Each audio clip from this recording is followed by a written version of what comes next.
ঘুম থেকে ওঠার পর বাবু আমার জন্য একটা ডিম সিদ্ধ করে রাখছে টেবিলে, হচ্ছে যে তারপর একটা বেল সিদ্ধ করে রাখছে, বলতেছে যে বেল সিদ্ধ করে রাখছে, এটা খালি খালি খাও, বেল সিদ্ধ খাওয়া তো ভালো।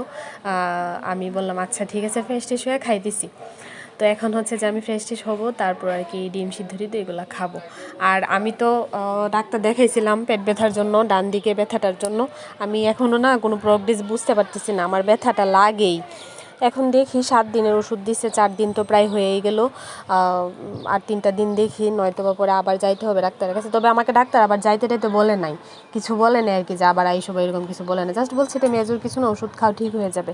কিন্তু আমি কোনো প্রোগ্রেস বুঝতেছি না। একটু গরম শেক নিলাম, বাবু এসে দিয়ে গেছে, বলতেছে যে নাও একটু গরম শেক নাও। আর এখন আসলাম রান্নাঘরে, মারে একটু হেল্প করব। সকালবেলা অনেক কিছু বাবুও করছে।